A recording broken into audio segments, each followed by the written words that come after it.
Hello, and welcome to Let's Talk Spoop.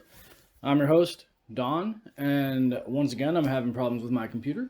So today's recording is going to be on my phone. Hopefully, the quality is not too bad. Today, we're continuing with the Christmas theme, because I'm recording this the day after Christmas. And we're going to talk about Black Christmas 2006, which is a remake of the classic slasher film that I reviewed last week. So, without further ado, let's go ahead and get into it. So, as per usual on Let's Talk Spoop, we break things down into 6 separate categories. Those categories being story, acting, music, atmosphere, look, and finally creep. So, let's start with the story. So, it opens up with some Christmas music, a sorority house, bunch of chicks drinking wine, very good looking women in this movie. Yeah, they're hot.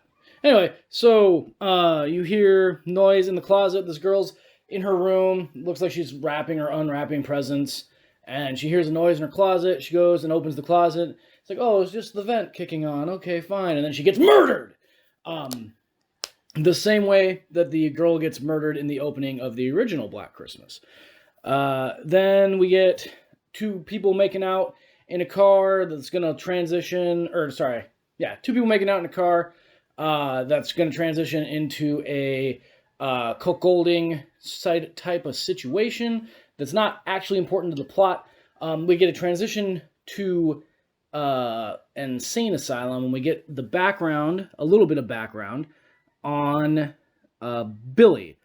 So this movie, if you watch the first one, this movie kind of goes a little bit more into an explanation of where this killer came from, although it does have some twists and turns. So then there's Prison Break. Billy breaks out, murders Santa Claus on the way, which is nice. Well, not nice, we get it. And then inquisitive woman searches the attic. She gets murdered, and then it just kind of expands from there.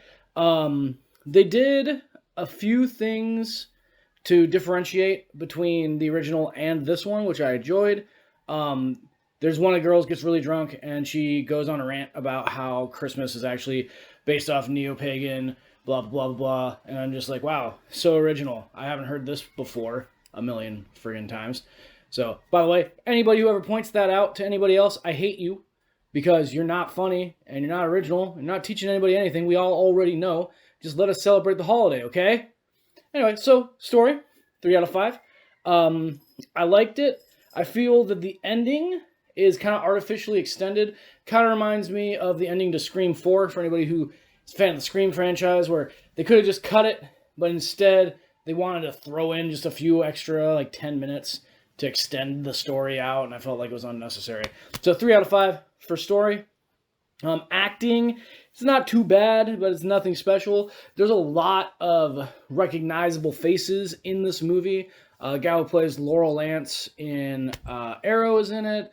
The girl who played Harriet the Spy, who grew up to be the really hot girl on Eurotrip, is in it. Some other noticeable actresses that you'll probably recognize. But they did not do a great, stellar performance. They just did, an okay performance. So 2.5 out of 5 for acting. Music. I loved the music in this movie. It's all Christmas music, and it sets the tone so well. Just the way that they used Christmas music to kind of enhance the creepiness. So good. So 4 out of 5 on music. The atmosphere, it's, instead of having it kind of expand into the town like they did in the original, this is all within the house in one night, which is really done well. It gives you that feeling of isolation, and they do enough for you to care about some of the characters that kind of matters to you, that they're getting, picked off one by one. So 3 out of 5 for atmosphere. Look, there's a weird preoccupation with ripping out eyeballs. They do it a lot. The gore is okay. Part of the movie kind of got a little affected for me because I couldn't find like a streaming service that had it, so I watched a bootleg copy on YouTube. If Jeremiah can, I'm sure he will put a link in the description. If he can't, for whatever reason, he won't. So, sorry.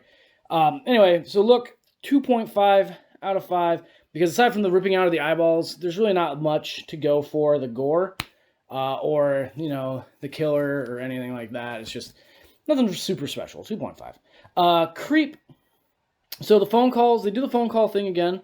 It's less effective in this one than it was in the first one, but they increase the isolation aspect because it's all one night in the house and they're isolated, you know, alone. So they did a good job on that to make up for the phone calls. 3 out of 5 on creepiness factor. So you tally up those scores and you get a lovely 3.0 out of 5 skulls, which I was very happy with that, because normally remakes aren't that good. So I was very happy with this remake, and I would recommend it, especially if you want to see a lot of hot girls.